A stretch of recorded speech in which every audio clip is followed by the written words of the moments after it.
Hey, good weekend and welcome to Leading Edge. I'm Jerry Anderson. If you ask what's great about Toledo to just about anybody, local or not, there are some things that invariably make the list. A couple of them are making a lot of news lately, and their leaders joining me at the table today. And then so many good signs in the economy, but especially so in one area county.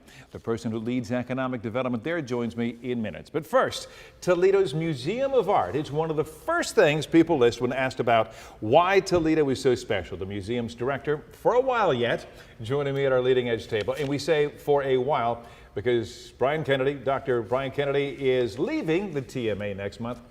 We'll find out why. But first, let me welcome you in.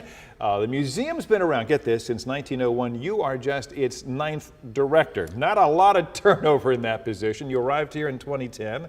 The bar already set high, but you spoke of, Dr. Kennedy, of looking for new ways to engage the community, about being increasingly relevant to broad audiences. Nearly a decade later, did you do those things? What did you mean by those things? Well, first of all, what I meant was I was responding to what the board wanted, which was to make the museum more sustainable, make it more relevant. No one person does anything. It's been an incredible team of the board, the volunteers, the staff.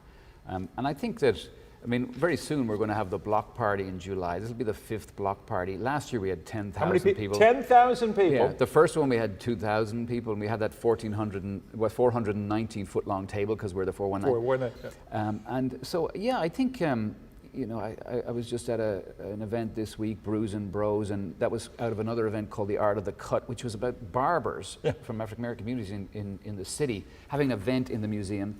So yeah, I think our team has done a good job, but there's a lot more to do. There's always more to do. Yeah.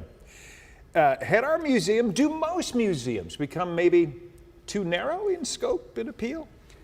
Well, I think they do. There's this funny story. Joe Napoli, who's on our board at the museum, he said to me once, he says, "Brian, you actually do believe everybody should love art." Yeah. And I said, "Yeah, well, of course, Joe." And he says to me, "So, Brian, you're from Ireland. Do you think everybody should love baseball?" Well, I said, "Of course not." He says, "My point entirely." So we really get terribly fond of ourselves, and we have to be listening to other people. What do they want to do? Yeah. You also arrived as we as a society were digging out from under the Great Recession. And against that background, you immediately went looking for financial support to supplement, even grow the endowment. How tough was that? It was, well, the tough part is actually, you can't just rack up and ask people for money. You've got to get to know them first. So I spent quite a few years doing that with our community. And what I found is people really love the museum. And then you find out what part do they love about it. And then we went about it for 4 years. And that finished in June 30 last year, 2018. And we'd raised $46 million towards the endowment. Exceeded the goal. We exceeded the goal. And we, I think, also developed new donors. We developed a new enthusiasm for what the museum was. And, there's always more room for growth, but we're still free, Jerry. We're really unusual. We're free admission in the Midwest. And that's part of our value. So a museum director has to be what? An art lover, art historian, acquirer of art, but then also the chief executive officer and business expert and community leader and liaison. That to me would be a tough package to find, is it?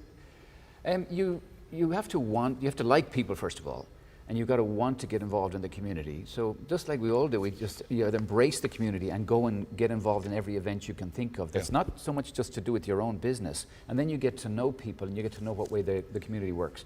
And I loved doing that.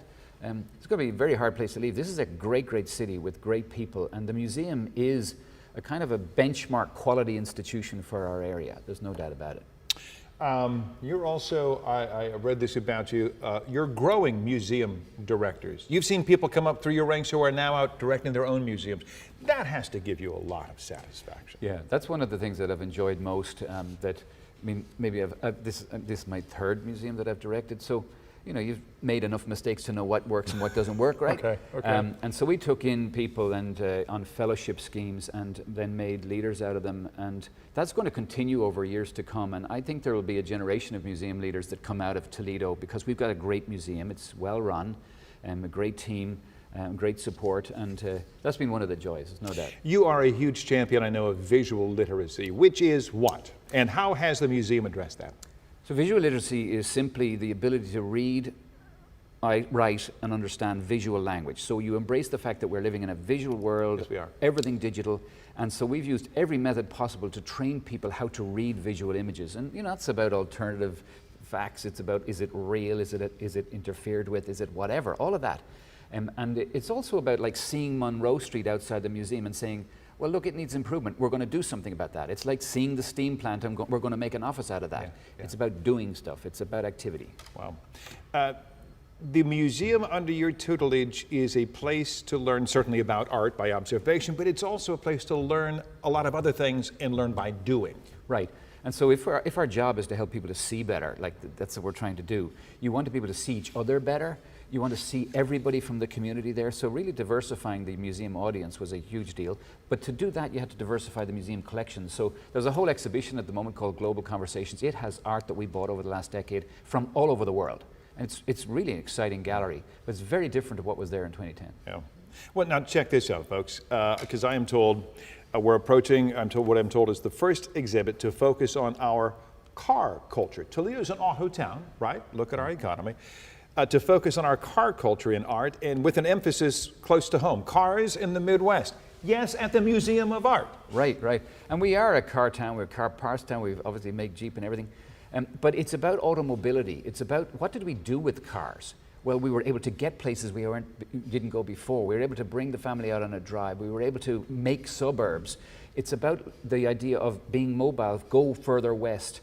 And now, of course, we're in this new age of automated cars, you know, and electric cars, and it's all changing again. So what do we want to do with cars now? And the Midwest is the heart of car manufacturing in America. No doubt. Yeah. You leave us now, I told you I'd get into this, you leave us for the Peabody Essex Museum up in Salem, Mass. The oldest continuously operating art museum in America. That must be a pinnacle for an art director, a museum director. Well, it's very exciting for me. I mean, I'm international, obviously. I'm from Ireland. I spent 8 years in Australia. I'm now in America since 2005. But these sea captains of New England went out around the world in the 1790s, right through the 1800s, and they brought back all what was contemporary art, things that had just been made. Today, like they're antiques for us. And they made this museum, which has been growing at a ferocious rate over the last 25 years, a very, very large and significant institution now. Very different to Toledo Museum of Art. So yeah, new project. And family in the neighborhood up there? Yeah, that's been something important. Our daughter, when we were at Dartmouth College, she stayed in New Hampshire. She got married there. And a year ago, she had a young boy who's now 1, Daniel. And you got to get up there with the grandson, man. Yeah, and so having been everywhere, to be 1 hour away from them is a pretty good deal. Yeah. And I got to do this. We're down to our final minute. Look ahead, and you're already looking ahead. Even as you leave, I know you have the future of the Toledo Museum of Art. I'm guessing he's going to be back, because we're looking at this in really under a minute here as the center of really a park-like setting, a green space area. So the plan for the museum is a big campus master plan.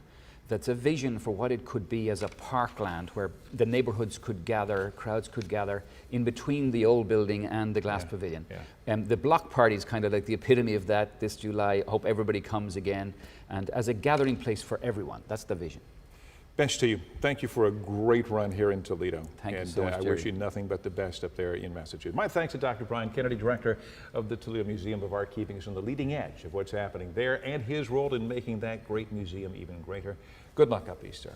When I come back, we didn't start out with this in mind, but we turn to another great Toledo institution, the Toledo Zoo, making history in a historic old building, but with a brand new exhibit. This is Leading Edge.